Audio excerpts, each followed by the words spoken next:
Oh ya, mari.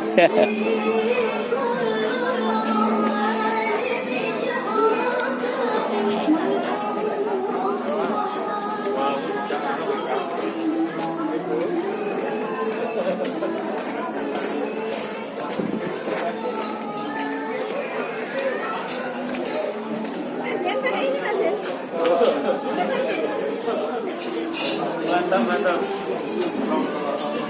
Pak WA ke Ustaz Endi konton. Kan Ustaz Endi.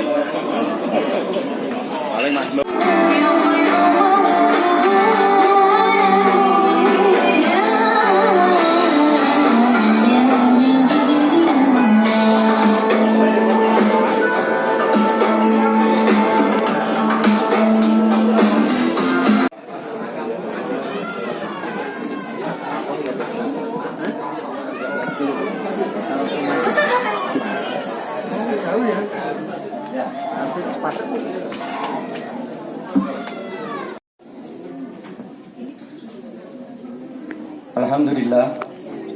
Alhamdulillah Rabbil Alamin. Wabihi nasta'inu ala umuri dunya wa din. Salawatu wassalamu ala asrafil anbiya'i wal mursalin wa ala alihi wa ashabihi ajma'in.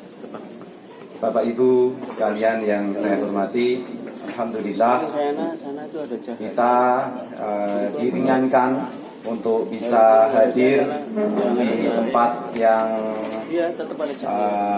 indah ini ya, sehingga kita bisa bersama-sama berkumpul dalam keadaan sehat, tanpa kekurangan sesuatu apapun.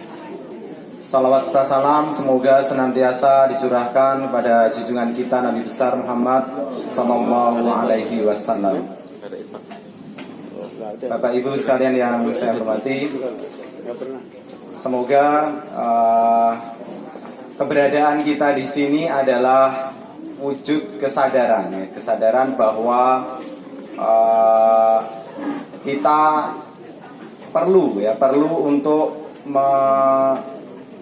mengaitkan hati-hati kita dalam ikatan ukhuwah, karena ukhuwah itu adalah suatu hal yang sangat penting yang bisa menjadi ruh yang memberikan kita kekuatan dalam kita menjalani tugas-tugas kita di Mansatu Yogyakarta.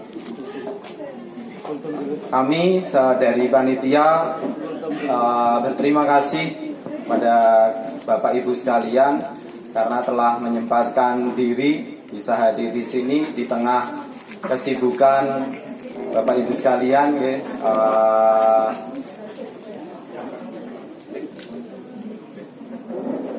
Banyak tugas yang Bapak Ibu sekalian hadapi, mengejar deadline ya. Tapi Bapak Ibu sekalian bisa hadir di sini tadi harapannya bisa betul-betul suatu kesadaran ya, sehingga kita nanti bisa betul-betul bersama-sama dengan ikatan ukhuwah menghadapi tugas-tugas kita di madrasah. Selanjutnya Bapak dan Ibu yang kami hormati, marilah kita awali acara pengajian keluarga Mansatu Yogyakarta pada kesempatan kali ini dengan sama-sama melafazkan Ummul Kitab Al-Fatihah.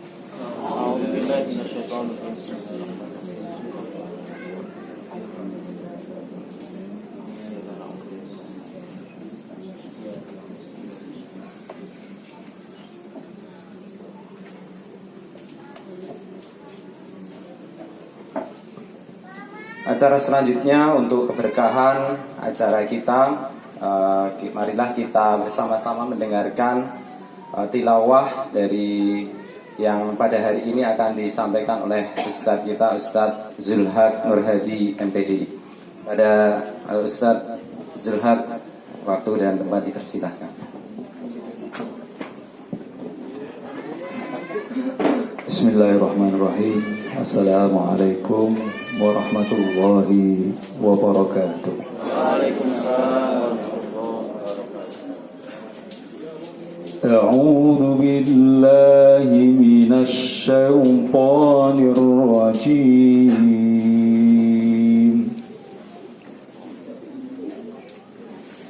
بسم الله الرحمن الرحيم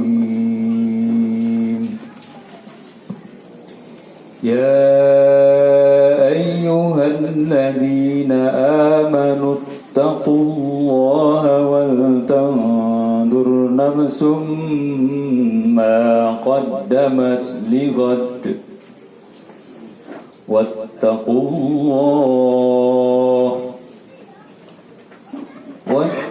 الله إن الله خبير بما تعملون ولا تكونوا كالذين نسوا الله فأنساهم أنفسهم أولئك هم الفاسقون لا يستوي أصحاب النار وأصحاب الجنة أصحاب الجنة هم الفائزون لو أنزلنا هذا القرآن على جبل لرأيته خاشعا متصدعا من خشية الله وتلك الأمثال نضربها للناس لعلهم يتفكرون والله الذي لا إله إلا هو عالم الغيب والشهادة هو الرحمن الرحيم والله الذي لا إله إلا هو الملك القدوس السلام المؤمن المهيمن العزيز الجبار المتكبر سبحان الله عما يشركون والله الخالق البارئ المصور له الأسماء الحسنى يسبح له ما في السماوات والأرض وهو العزيز الحكيم صدق الله العظيم السلام عليكم ورحمة الله وبركاته. Sadaqallahul Azim. Terima kasih kami ucapkan pada Ustadz Zulhaq Nurhadi MPD. Semoga dengan diawalinya kegiatan kita dengan tilawah, acara kita ini diberi keberkahan dan diridhoi oleh Allah Subhanahu wa taala. Selanjutnya akan kita ikuti sambutan dan pengarahan dari Bapak Kepalaman 1 Yogyakarta. Kepada beliau, Bapak Wiranto Prastihadi MPD, kami persilakan. Kameran dulu.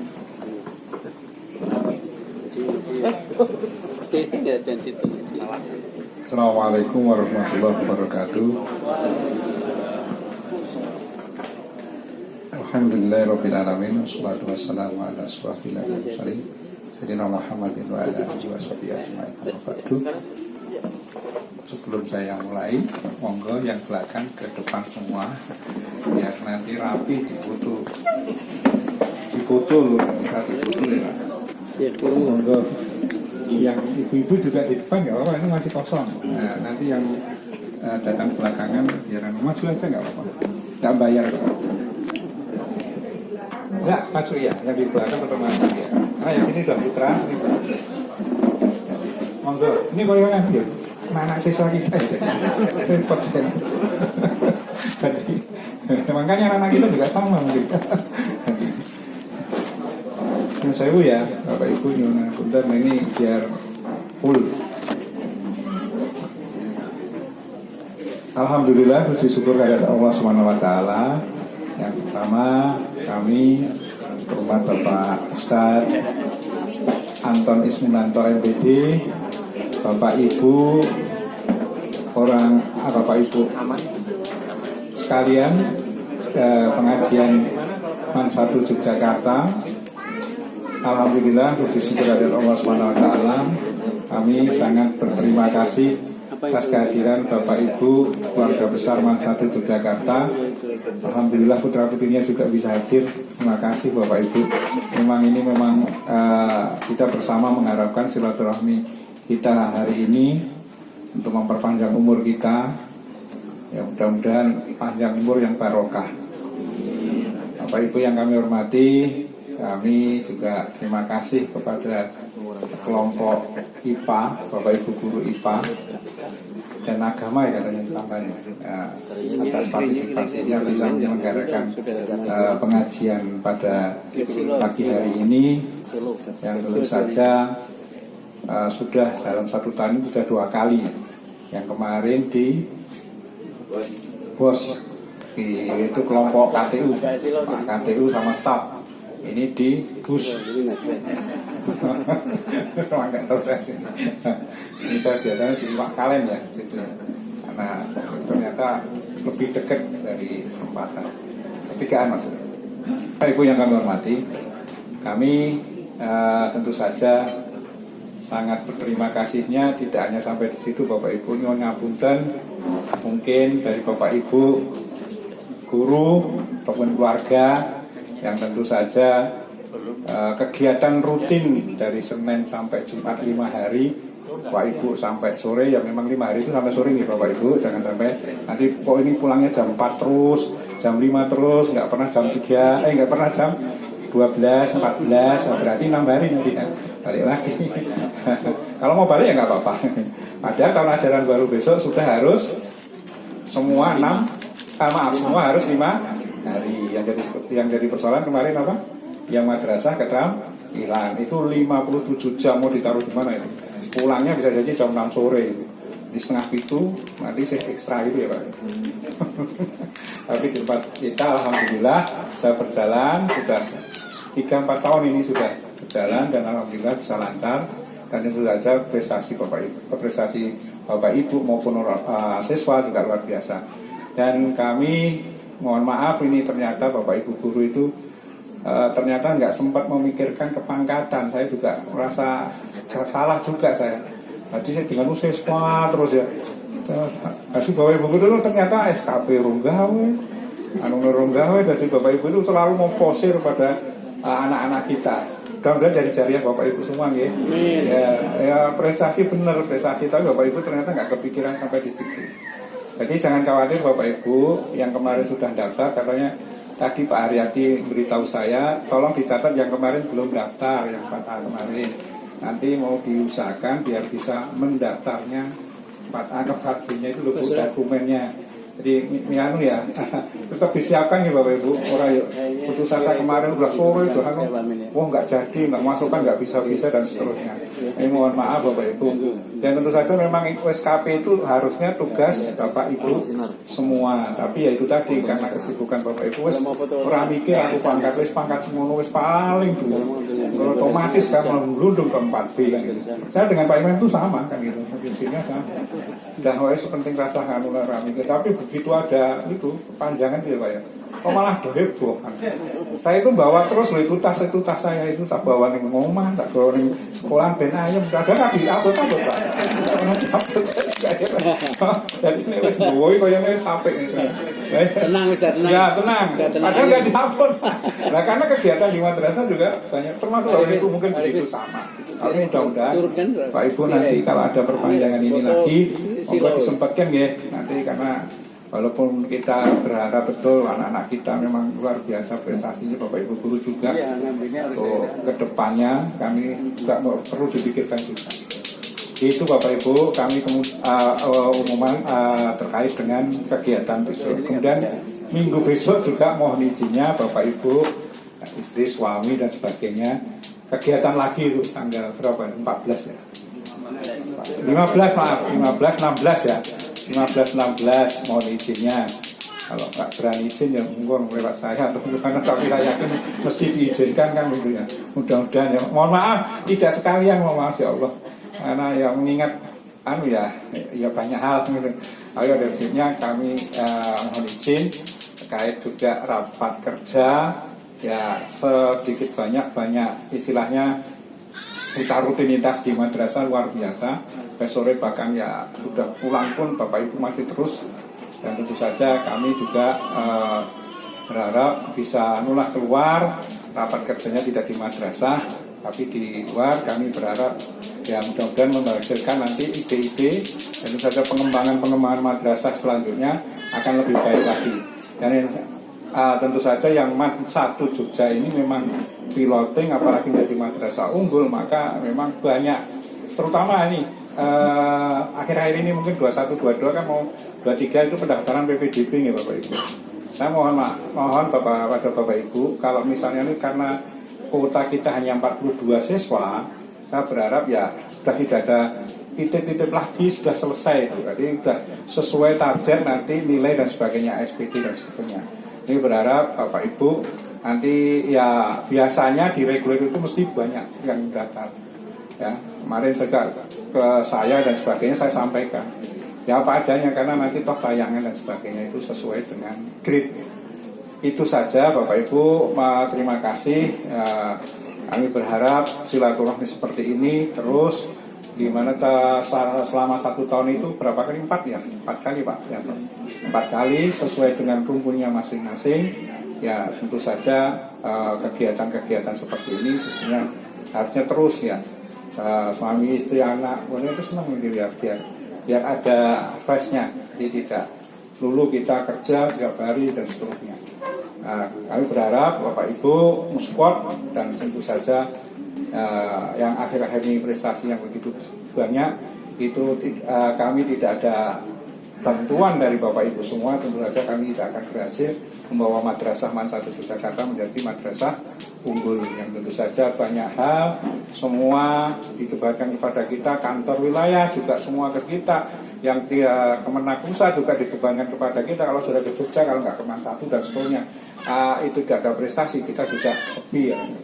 Jadi saya berharap Bapak Ibu tetap semangat, insya Allah kita berharap betul madrasah MAN 1 Yogyakarta tidak hanya dari prestasi-prestasi tapi jariah Bapak Ibu guru itu luar biasa yang tentu saja tidak bisa dihitung. Setiap kali kita melangkah pada waktu Bapak Ibu mau ngajar BBM atau apapun, setiap kali langkah itu kalau dihitung luar biasa sampai nanti pensiun ya Pak.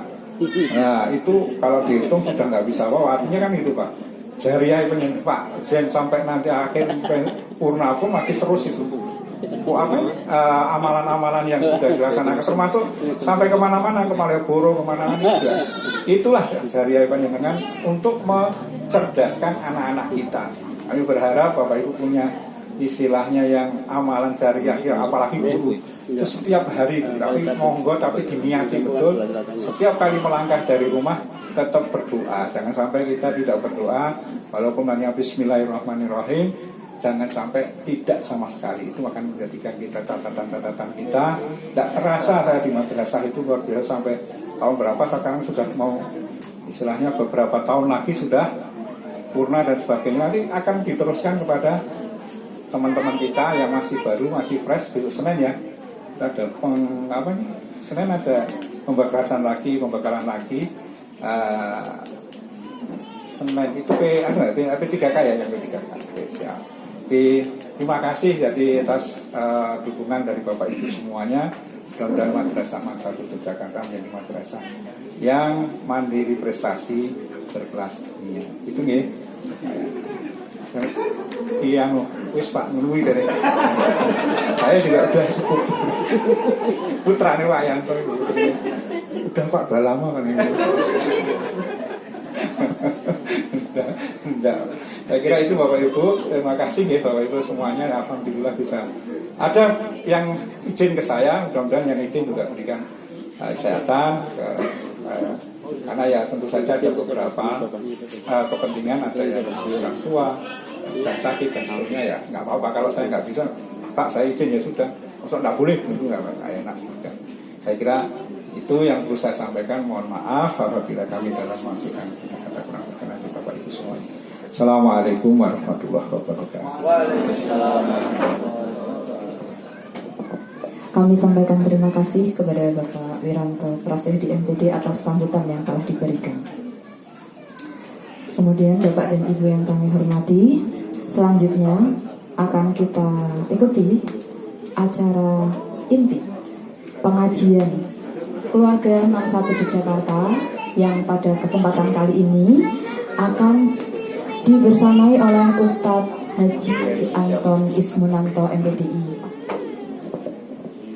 Namun sebelumnya akan kami bacakan kurikulum vitae dari Ustadz Anton Ismunanto.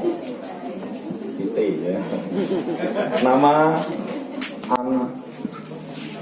Agustus 1987. Alamat Asrama Umar bin Khattab, Madrasah Muallimin Muhammadiyah Yogyakarta. Beliau aktivitasnya adalah sebagai pengajar di Madrasah Muallimin Muhammadiyah Yogyakarta, pengajar pendidikan ulama tarjih Muhammadiyah PUTM, pengajar Ma'had Tahfidzul Quran Ibnu Juraim Muhammadiyah Yogyakarta. Beliau pendidikan S1, S2, S3, ya, S1-nya di PAI, FAI, Universitas Muhammadiyah Surakarta. Universitas Muhammadiyah Surakarta.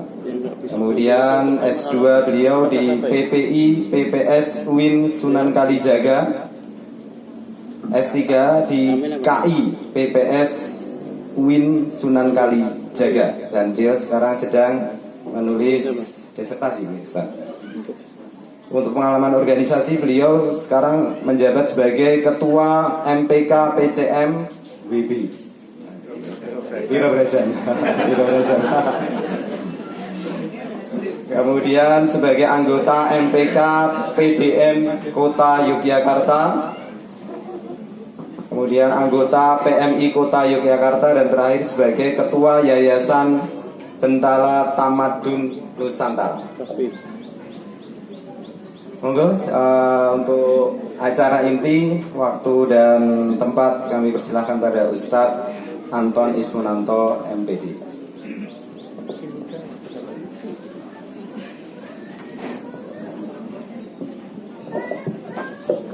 Assalamualaikum warahmatullahi wabarakatuh. Bismillahirrahmanirrahim. Alhamdulillahirabbil alamin wa bihi nasta'inu ala umuri dunya waddin wassalatu wassalamu ala asyrafil anbiya'i wal mursalin Muhammadin wa ala alihi wa sahbihi ajma'in. Amma ba'du. Rabbana zidna ilma warzuqna fahma. Allahumma taqabbal minna innaka antas samiul alim wa tub alaina innaka antal ghafurur rahim. Bapak Kepala Sekolah yang saya hormati, Bapak Pembina, Kepala Urusan yang saya hormati, Bapak Ibu guru saya, Pak Imam, Bu Yayu, mereka guru-guru kulolin, wonten Madrasah Aliyah. Saya juga mandua, Bu. Mandua itu. Untuk gelarnya saya tuh sebenarnya paling nggak nyaman dengan gelar. Tapi ada satu gelar yang salah itu. Saya belum berhaji. Jatah hajinya masih tahun 35. Semoga disampaikan umurnya. Tapi kalau kuliah ini karena ada guru saya bercerita berbagi kemirian. Saya tuh sudah merasakan 7 kampus dan 8 program. Saya sudah merasakan Mahat Ali setahun, Mahat El Data setahun, UMS 2,5 tahun, Al Madinah International University 4,5 tahun, Universitas Darussalam Gontor setengah tahun, Sanata Dharma 2 tahun, Win Jogja 3,5 tahun, sekarang 1,5 tahun sudah di doktoral di Win Jogja. Jadi sudah merasakan 7 kampus dan 8 program. Puas saya sudah. Tapi pelajarannya satu hal, bahwa hati-hati dengan penyakit yang namanya sekolahisme. Jadi tahun 80-an itu ada cerita, Bapak Ibu sekalian, ada orang-orang aktivis sosial di Amerika Serikat itu yang mulai mengkhawatirkan sekolah. sekolahnya tidak masalah, tapi kecenderungan masyarakatnya yang bermasalah. Maka kemudian dia menulis buku. Orangnya pernah ke Jogja, pernah ke Muntilan, namanya Ivan Ilih. Nah itu dia menulis buku judulnya The Schooling Society, atau menidak sekolahkan masyarakat. Kenapa? Karena saat itu masyarakat itu selalu mengandalkan sekolah, sampai-sampai kemudian mereka itu kehilangan proses belajar di luar sekolah. Nah di negeri kita yang paling kita khawatirkan adalah sekarang itu beban guru bukan hanya beban ngurus siswa dan ngurus administrasi, tapi juga ngurus masalah keluarga yang dibawa ke sekolah. Lalu sekali lagi Allah, kita harus jujur bahwa problem kita sekarang juga semakin rumit, sehingga ada banyak perkara yang harusnya selesai di rumah itu ternyata tidak selesai di rumah dan kemudian dibawa ke sekolah oleh adik-adik kita, anak-anak kita. Saya mengasuh di Mu'alimin 12 tahun. Artinya 24 jam bersama santri. Nah itu cenderung kebanyakan masalah anak itu berasal dari rumah. Kalau perkara dia di rumah sudah selesai, dia di rumah bahagia, dia bergembira. Bahagia dan gembira tidak berarti kemudian dia diberikan apapun yang dia inginkan, tidak berarti kemudian dia diduiti oleh orang tuanya, tapi dia bertumbuh secara sehat, dia bergembira dengan bapaknya, bisa ngobrol dengan santai, dengan ibunya dengan santai. Ya udah, di asrama baik-baik saja. Tapi begitu ada masalah di rumah, udah, tinggal tunggu waktu saja, nanti akan jadi gejala. Nah, dan itu Bapak Ibu sekalian semakin semakin menyedihkan karena memang data-data berkaitan dengan keluarga kita ini semakin mengkhawatirkan. Isu ketahanan keluarga itu pertama kali digulirkan di Amerika tahun 80. Lalu kemudian dibawa ke Indonesia tahun 90-an. Tahun 92 sudah ada lembaga yang mengurus tentang ketahanan keluarga, tapi sampai sekarang program turunannya itu belum cukup efektif.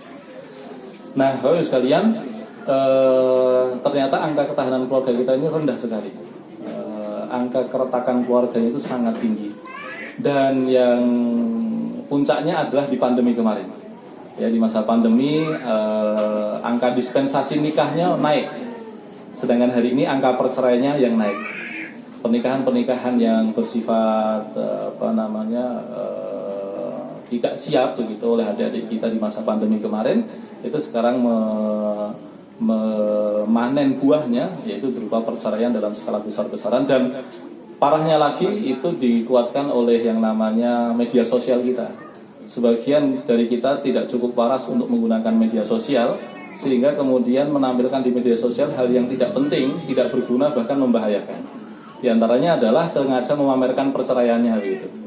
Nah ini menyedihkan sekali. Dan biasanya nanti laki perempuan masih bisa berbahagia, tapi tidak dengan anak-anak. Nah nanti masalah anak-anak itu siapa yang akan menanggungnya? Guru. Jadi Allah, jadi ada situasi yang kurang menggembirakan seperti itu di dalam masyarakat kita, dan kita tidak tahu. Maka Bapak Ibu sekalian, memang para guru ini seperti menanggung dosa orang banyak. Ya, kenapa? Karena ada banyak sekali persoalan yang kemudian akhirnya guru lagi. Padahal guru juga punya masalahnya sendiri, punya problemnya sendiri. Nah ini yang kemudian harus kita melakukan breakthrough. Nah ini kemudian yang diantara saya ingin bercerita, anak saya itu saya eksperimenkan begitu. Sekolahnya itu dari PAUD, TK, separuh SD dan separuh SD lanjutannya itu beda-beda. Nah yang menarik di separuh SD-nya yang pertama sampai kelas 3 itu di sebuah lembaga yang menggunakan pendekatan tradisional. Biayanya cukup tinggi, tapi menariknya adalah orang tuanya harus siap dimarahi oleh guru. Wah ini menarik ini. Jadi kalau selama ini gurunya yang dimarahi oleh orang tua, tampaknya guru harus membuat mekanisme gimana agar orang tua bisa dimarahi. Kenapa? Karena semua hal yang diajarkan di sekolah itu yang baik-baik, begitu sampai di rumah bubar semuanya. Nah ini dia, Bapak Ibu sekalian yang dirahmati Allah, biayanya mahal. Tetapi menariknya orang tua punya PR dari sekolah untuk mengawasi pekerjaan rumah anaknya. Dan pekerjaan rumah anak itu tidak hanya sekedar PR berupa ulangan begitu, tetapi masuk di dalamnya sholatnya, lalu kemudian gimana cara wudunya, bacaan Qur'annya, teman bermainnya. Itu orang tua punya tanggung jawab, ada listnya dan harus dikawal. Nah nanti kalau kemudian ada pengajian bulanan orang tua tidak datang beberapa kali, ketika rapot itu orang tua harus datang dua-duanya, bapak ibunya harus datang. Disitulah kemudian nanti para ustadznya memarahi orang tuanya. Ya tentu mekanismenya bukan mekanisme memarahi, tetapi Bapak sekalian Kalau persoalan anak itu ditimpakan hanya ke sekolah saja, kita tidak mampu. Maka Bapak Ibu sekalian yang Allah, sekarang lembaga yang paling punya idealisme hanya tinggal satu, yaitu sekolah. Itu pun dalam situasi dirongrong oleh berbagai kecenderungan pragmatis yang tidak terbendung. Maka satu-satunya lembaga yang idealis ini, yang tersisa ini, harus mencari cara bagaimana caranya agar yang mengurus anak tidak hanya sekolah saja.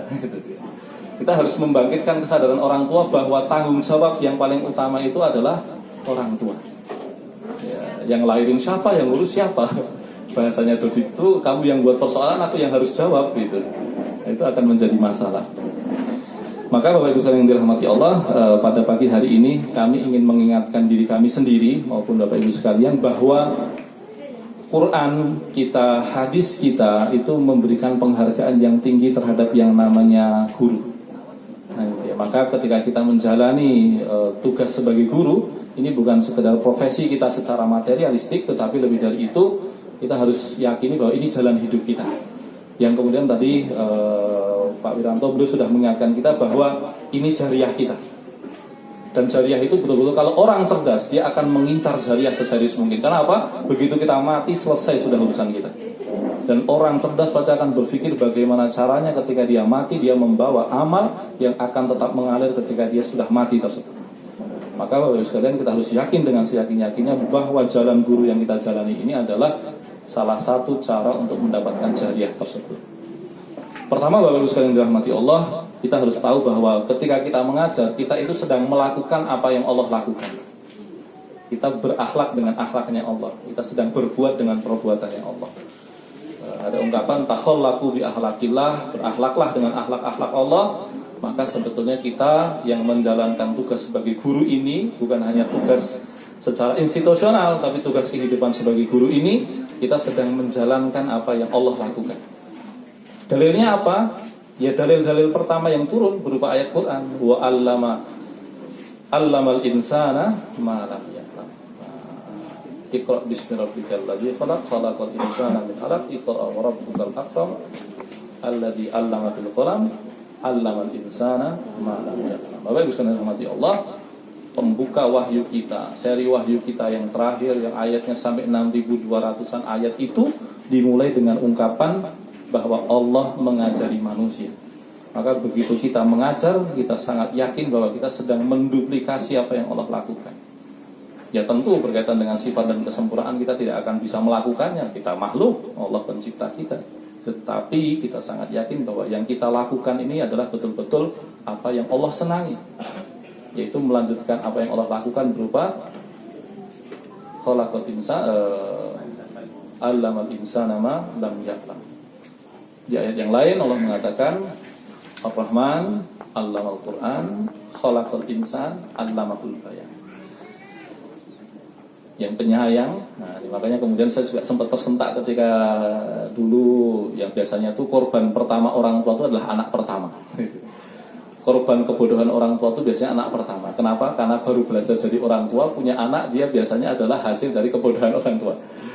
Salah satu ayat yang buat saya nangis itu ayat ini ketika kemudian saya pernah memarahi anak saya gara-gara hafalannya belum kelar. Sementara ayatnya Ar-Rahman allamal Qur'an, yang penyayang yang mengajari Quran. Oh iya ya, Allah mengajarkan Quran dengan kasih sayang, tidak dengan kemarahan. Makanya kemudian saya sempat ingat ada teman ibu saya itu tinggalnya di utara sini, menua selatan sini. Itu keluar dari Islam gara-gara trauma pada guru ngajinya, gara-gara dipukul. Suaminya muslim, suaminya sudah berhaji, yang mengantarkan haji ya istrinya itu. Tapi istrinya itu tidak mau jadi muslim kembali. Ya alasannya tentu setelah menjadi dewasa dia bersalah ketika mencari-cari alasan. Tapi memang punya masa kecil yang trauma gara-gara guru ngajinya itu kejam itu. Nah, ini menjadi renungan kita sekalian rahmati Allah. Jadi bahwa Ar-Rahman allamal Qur'an, khalaqal insan allamahul bayan. Ya, jadi setelah Allah mencipta, Allah mengajari.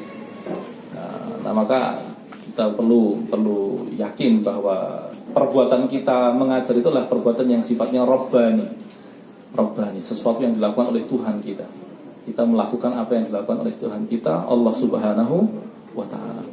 Termasuk ketika kita pertama kali diciptakan ya, Allah mempunyai ungkapan yang perlakuan Allah yang membuat manusia, dalam hal ini adalah Adam alaihissalam, mengungguli malaikat. Yaitu apa? Ketika dikatakan wa 'allama Adamal asma'a kullaha. Ketika Allah mengajarkan kepada Adam, Allah langsung mengajari Adam asma'a kullaha, semua bentuk nama. Ya, istilah kita mungkin sekarang pengetahuan konseptual gitulah ya. Kenapa? Nanti malaikat tidak bisa. Ketika Allah katakan ambiuni bi asma'i haula in kuntum shodiqin. Coba beritahu. Ini apa malaikat itu? Malaikat mengatakan la ilma lana illa ma 'allamtana. Kami enggak tahu ya Allah gitu. Nah ini, Bapak Ibu sekalian rahmati Allah, maka dari bagian pertama ini kita sangat yakin ketika kita mengajar itu ya, ketika kita menanggung beban masalah dari keluarga yang dipindah ke sekolah ini, ya kita sedang melakukan perbuatan yang disebut sebagai rabbani, perbuatan yang juga dilakukan oleh Allah Subhanahu wa taala. Kita sedang mengikuti apa yang Allah lakukan. Yang kedua, Bapak Ibu sekalian yang dirahmati Allah, perbuatan kita itu bersifat nabawi, perbuatan kenabian. Kenapa? Karena ternyata para nabi itu juga mengajar. Di dalam ayat ada 4 kali ayat yang mengatakan bahwa Allah mengutus para nabinya untuk mengajari manusia. Contohnya di dalam surat Al-Baqarah ketika dikatakan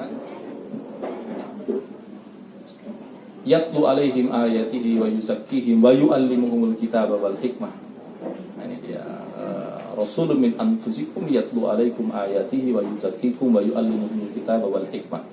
Redaksinya ada beberapa, kadang menggunakan bentuk orang ketiga, kadang menggunakan bentuk orang kedua, tetapi intinya adalah para nabi itu yatlu alaihim ayatihi, membacakan ayat-ayat Tuhan, menyampaikan kepada peserta belajar bahwa dia berasal dari Allah, akan kembali kepada Allah, dia menjalani kehidupan untuk kembali pulang kepada Allah Subhanahu wa ta'ala. Yatlu alaihim ayatihi. Yang kedua, wa yuzakkihim, membersihkan jiwa mereka dari kesyirikan, dari kekufuran, dari kemunafikan, dari kemaksiatan, dari kefasikan, dari kedengkian, dari kerakusan, dari banyak hal. Dan kemudian yang ketiga, wa yu'allimuhumul kitaba wal hikmah, mengajarkan kepada mereka kitab dan hikmah. Nah, Bapak Ibu sekalian dirahmati Allah, maka kita sangat yakin ketika kita mengajar, kita melakukan perbuatan para nabi. Bahkan Nabi kita Muhammad SAW punya hadis yang terkemuka yang berbunyi innama bu'istu mu'alliman. Aku tuh diutus Gusti Allah semata-mata untuk menjadi guru. Nah, itu dia. Bapak Ibu sekalian dirahmati Allah, itu yang kedua ya, bahwa ketika kita mengajar itu kita sangat yakin dengan apa yang kita lakukan ini dengan semua kesulitannya itu sebagai bagian dari perbuatan para nabi. Yang pertama tadi adalah perbuatan Allah Subhanahu wa ta'ala, dan yang kedua adalah perbuatan para nabi. Yang ketiga, Bapak Ibu sekalian yang dirahmati Allah, hanya orang jahil yang menganggap bahwa pendidikan itu bukan perjuangan. Kenapa? Ya kayak kasus tadi saja, kita menyadari bahwa masalah kita yang sangat banyak itu akhirnya ditanggung oleh sekolah. Maka kita menyadari bahwa salah satu lembaga yang adanya itu sangat penting dengan semua keterbatasannya itu ya sekolah. Ya tentu ketika unsur formalnya hilang lalu kemudian menjadi informal tetap saja bisa berjalan. Tetapi selama dia ada, fungsi utamanya ini tidak boleh tergantikan, yaitu mendidik manusia. Bapak Ibu sekalian yang dirahmati Allah, kalau kita mau jujur, sekolah sebagai lembaga idealis paling akhir itu kan menjalankan fungsi untuk merawat kehidupan. Kita bisa bayangkan 2 tahun pandemi itu menyisakan masalah yang sangat panjang. Banyak dosen mengeluh, ya kan, padahal mohon maaf sekali, bisa jadi menjadi dosen itu mengajarnya paling mudah. Kenapa? Karena nggak ngurusi rambut siswa, nggak ngurusi pakaian siswa, nggak ngurusi buku, tidak ngingatin sholat gitu. Jadi kalau umpamanya mau sangat pragmatis itu menjadi dosen itu menjadi sangat mudah begitu. Kenapa? Karena dia tidak punya beban moral seperti guru. Ya, guru itu punya tanggung jawab moral untuk memastikan kuku, baju, celana begitu. Bahkan sebagian sekolah-sekolah yang hore, yang rewo-rewo, yang suka tawuran begitu, Biasanya yang ditelepon pertama oleh polisi kalau ada tawuran adalah guru, bukan orang tua. Dosen nggak ada ceritanya, Pak. Nggak ada. Nah, tetapi apa yang kemudian sekarang terjadi? Banyak dosen, kebetulan istri saya mengajar di farmasi UAD, itu mengeluhkan bagaimana adik-adik kita hari ini tidak baik-baik saja. Generasi pandemi yang selama 2 tahun dididik oleh media sosial, oleh media digital, itu ternyata punya model otak yang berbeda. Silahkan Bapak Ibu cermati, adik-adik kita tuh sekarang kemampuan berbahasanya jelek. Tidak terbiasa membuat kalimat utuh. Kalimatnya terpotong-potong, bahkan nulis katanya aja disingkat-singkat. Nah, itu menunjukkan kualitas berpikir yang sebetulnya terbatas, Bapak Ibu sekalian. Nah, lalu kemudian apa? Ketika kemampuan berbahasanya buruk, ternyata turunannya lah logikanya juga jelek. Sering dia itu berpikir secara melompat, tidak terbiasa mikir tertib. Makanya dalam situasi begini saya kadang-kadang mikir pelajaran matematika kalau perlu tambahin banyak itu, biar disiplin itu di dalam bernalar itu. Adik-adik kita tuh terbiasa lompat. Memang kemudian kelebihannya mereka lebih kreatif di beberapa hal. Hal-hal berkaitan dengan visual mereka lebih terampil. Tapi Bapak Ibu sekalian, ketika mereka harus kembali ke model belajar yang tradisional, yang membaca teks, membayangkan, itu mereka nggak mampu. Makanya di satu sisi tuntutan guru sekarang untuk menciptakan media yang bisa terlihat, ya, media-media visual begitu, Bapak Ibu sekalian, itu kelebihan sekaligus kekurangan yang mengandung bahaya. Kenapa? Karena asalnya model belajar paling tradisional itu adalah membaca teks. Makanya perintahnya Iqra kan? Itu metode belajar yang paling tradisional, yang akan selalu ada dan selalu penting. Begitu itu ditinggalkan diganti dengan visual, ada yang hilang. Makanya adik-adik kita karena terlalu banyak dilayani dengan yang visual, daya nalarnya itu berubah. Kemampuannya itu tidak seperti generasi dahulu yang lebih tertib di dalam berpikir secara urut. Nah itu. Dan itu Bapak Ibu sekalian turunannya juga adalah pribadi adik-adik kita. Pribadi adik-adik kita tuh internet yang cepat, kemudian sajian kesenangan yang muncul begitu banyak di media sosial, itu membuat mereka menjadi tipikal orang yang sulit bersabar, sulit untuk menempuh proses, maunya yang nyaman, maunya yang enak. Dalam situasi seperti itu kadang-kadang saya mikirnya malah menggunakan cara pikir yang paling kolot. Kayaknya harus dikembalikan ke model yang paling tradisional. Ya harus membaca teks, harus menulis ulang teks, harus menghitung secara perlahan. Kenapa? Untuk mendisiplinkan pikiran mereka. Karena begitu mereka tidak disiplin di dalam pikiran mereka, mereka sulit mendisiplinkan tubuhnya. Ketika pikiran mereka terbiasa liar, nanti untuk menertibkan badannya juga sulit, Bapak Ibu sekalian. Nah, tetapi yang pasti ini salah satu masalah adik-adik kita, yang kemudian para dosen itu bingung itu. Iya gitu. Nah, kan sebetulnya kan guru di tingkat yang lebih atas itu kan selalu berharap tingkat yang lebih bawah sudah beres. Kan begitu kan? Maka sebetulnya pendidikan dasar itu kan penting gitu. Tapi apa yang kemudian terjadi?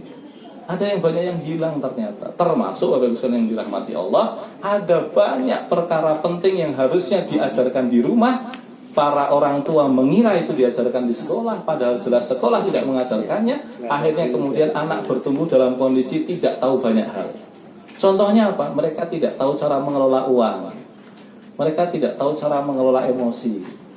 Semua orang mau menikah, tapi mereka tidak pernah tahu teori tentang pernikahan. Ya fikih nikah ada, tetapi itu kan berkaitan dengan hukum, bukan tentang bagaimana cara memilih pasangan, bagaimana cara menjadi suami, bagaimana cara menjadi istri. Itu semua pengetahuan yang sangat penting dalam kehidupan dan hilang. Karena keluarga mengira itu diajarkan di sekolah, padahal jelas sekolah tidak mengajarkannya.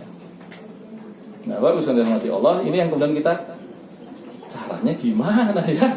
Itu dia. Nah, maka setelah poin yang pertama dan kedua tadi bahwa kita itu menempuh jalan yang mulia, bahwa kita melakukan apa yang Allah lakukan, kita melakukan apa yang proses penginderaan dulu. Nah, Bapak sekalian, awal Dzulhijjah itu lebih khusus lagi. Bahkan sebagian ulama mengatakan 10 hari pertama bulan Dzulhijjah itu serupa dengan 10 hari terakhir Ramadan. Bedanya apa? Ulama mengatakan malam-malam terbaik dalam 1 tahun itu ada di 10 hari terakhir Ramadan. Sedangkan siang-siang terbaik dalam 1 tahun itu adalah 10 hari pertama bulan Dzulhijjah. Itu dia. puncak dari malam-malam terbaik adalah Lailatul Qadar. Sedangkan puncak dari siang-siang terbaik adalah Arafah. Maka Bapak bisa dirahmati Allah, di 10 hari pertama besok mari kita coba bangun di diri kita sendiri, karena ini belum populer, lalu kemudian di institusi kita. Kalau kami itu pernah iseng, karena ada sunnahnya gitu, itu apa? Bertakbir itu. Bertakbir itu sunnahnya yang mutlak itu sejak tanggal 1. Orang-orang saleh dahulu, ya tapi kemudian habis itu jangan panjenengan di bangsu numpak motor kan itu takbiran gitu. Allahu Akbar, Allahu Akbar. Bagi tanggane melirik, iki ngopo iki wong kurang gawean kok ya. Tapi nggak apa-apa sebetulnya. Ada banyak amal itu yang perlu kita populerkan. Ketika orang merasa sangat mudah untuk melakukan kemaksiatan di depan publik, kita perlu secara moral untuk melawan itu dengan cara apa? Menormalisasi perbuatan baik di depan publik. Kenapa? Karena kalau kita tidak begitu itu, nalar kita akan lama-lama geser. Orang akan menormalisasi kerusakan gitu, dan mengalienasi, menganggap asing hal-hal yang ma'ruf, yang baik gitu. Nah di 10 hari pertama Dzulhijjah, Bapak Ibu sekalian, secara personal bagi yang mau menambah ibadah apapun silahkan. Bagi yang kuat puasa 9 hari silahkan 9 hari puasa. Gak kuat 9 nggih 8, ra kuat 8 nggih 7, ra kuat 7 nggih 6, ra kuat 6 nggih 5, ra kuat 5 nggih 4, ra kuat 4 nggih 3, ra kuat 3 nggih 2, ra kuat 2 nggih 1, ra kuat 1 nggih bangetan. Nah, hari Arafah loh, iman itu puasa sunnah tahunan loh, itu puasa sunnah yang hanya datang setahun sekali. Kok ya iman loh, mengkari nahan luwe sedino loh, angel men itu. Nah, Bapak sekalian puasa, kemudian yang kedua, yang kuat menghatamkan Quran selama 10 hari tersebut, hatamkan, ya, tanggal 1 sampai tanggal 10 begitu. Lalu kemudian yang kuat bersedekah banyak, silakan bersedekah secara khusus berkurban, Bapak Ibu sekalian. Sebelum pandemi itu ada yang memamerkan kambing tuh harganya sekitar 40 atau 50 juta itu. Tingginya tuh hampir seorang itu. Gede itu. Iya waktu sopo batin itu. Nah, karena memang Nabi kita Muhammad SAW mencari kambing terbaik. Mencari kambing terbaik. Hanya kayaknya orang Indonesia nggak cocok. Kambing hitam. Oh, kambing hitam. Ya warnanya boleh yang lain, Pak. Kayaknya orang Indonesia tuh nggak cocok kambing. Karena apa? Setelah makan kambing jelek 2 hari. Iya betul. Oleh karena itu sebenarnya kalau mau mencari maslahat ya bisa mencari, misalkan kalau Anda punya uang banyak dan berkorban sapi kan bisa memasukkan orang banyak. Tapi terlepas dari itu Bapak Ibu sekalian, di bagian ujung intinya adalah di waktu-waktu begini ini waspada. Pedagang yang pintar itu tahu siklus waktu. Pemain saham itu tahu kapan membeli dan kapan melepas saham. Pedagang yang pintar tahu kapan pulaan, kapan jualan. Maka kita yang tahu, ya kita yang punya fikih kehidupan yang baik tahu kapan beramal, kapan nahan diri, kapan memperbanyak kebaikan, kapan menahan diri dari perbuatan dosa. Nah itu termasuk fikhul hayah kita, kecerdasan hidup kita. Ya, kecerdasan begini yang kemudian oleh orang Barat belum masuk ke dalam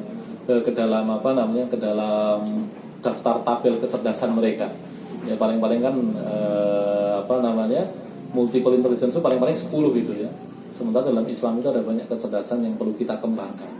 Dan jangan sampai kemudian kita punya sistem kecerdasan kita sendiri, kita tidak memahaminya atau bahkan tidak mengakuinya dan kemudian hanya ngikut-ngikut orang lain gitu.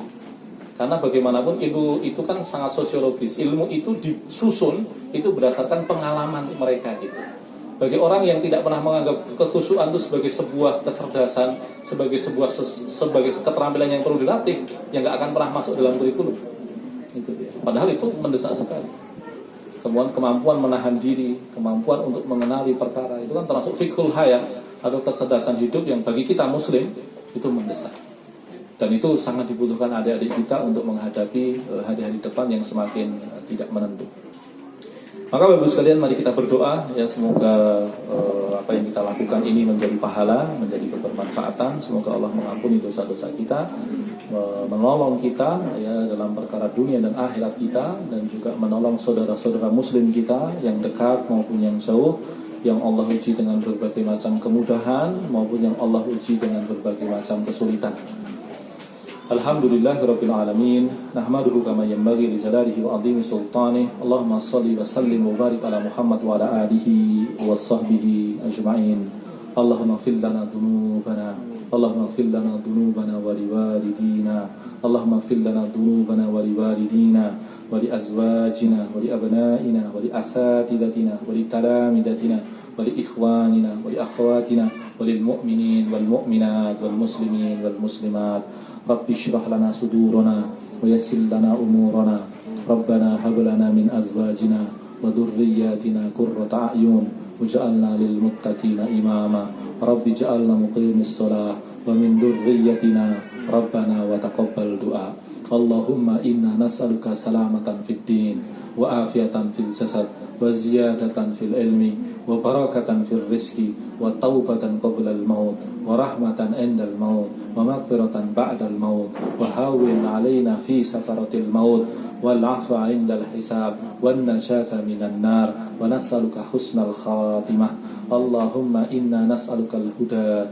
والتقى والعفاف والغنى اللهم إنا نسألك الجنة ونعوذ بك من النار اللهم انصر المسلمين في كل مكان اللهم انصر المسلمين في السودان في إثيوبيا في اليمن في العراق في الإيران وفي الهند في الصين في إندونيسيا يا الله أعنا في الدنيا والآخرة يا الله اللهم تقبل منا يا الله تقبل صالح أعمالنا يا الله تقبل منا إنك أنت السميع العليم وتب علينا إنك أنت الغفور الرحيم اللهم ارفع عنا الوباء والبلاء والغلاء يا رحمن يا رحيم اللهم أرنا الحق حقا وارزقنا اتباعه وأرنا الباطل باطلا وارزقنا اجتنابه ولا تجعله ملتبسا علينا فنضل ربنا آتنا في الدنيا حسنة وفي الآخرة حسنة وقنا عذاب النار وقنا عذاب النار وقنا عذاب النار والحمد لله رب العالمين وصلى الله على نبينا محمد سبحانك اللهم وبحمدك أشهد أن لا إله إلا أنت أستغفرك وأتوب إليك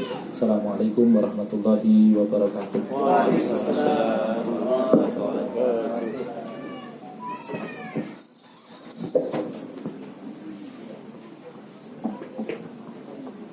Alhamdulillah, kita telah bersama-sama mendengarkan tausiah yang disampaikan oleh Ustadz.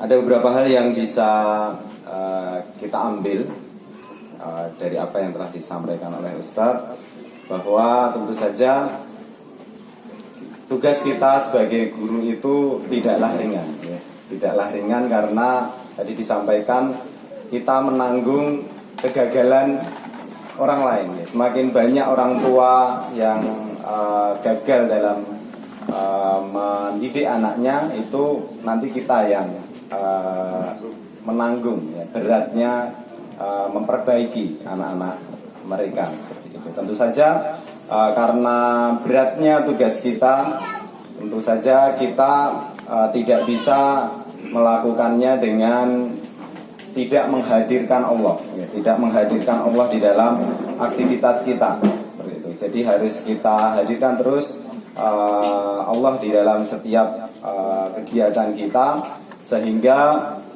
kita diberi kekuatan, ya, karena tadi mendidik itu adalah perbuatan Allah, ya, perbuatan Nabi juga, seperti itu. Dan itu adalah hal yang berat. Semoga kita semua diberi kemudahan dalam menjalaninya. Baik Bapak dan Ibu yang kami hormati, serangkaian acara telah berjalan dengan lancar, Alhamdulillah. Dan tibalah kita di penghujung acara. Marilah untuk mengakhiri acara pengajian Keluargaman 1 Yogyakarta pada kesempatan kali ini, kita tutup dengan sama-sama melafazkan doa kafaratul majelis. Subhanallah.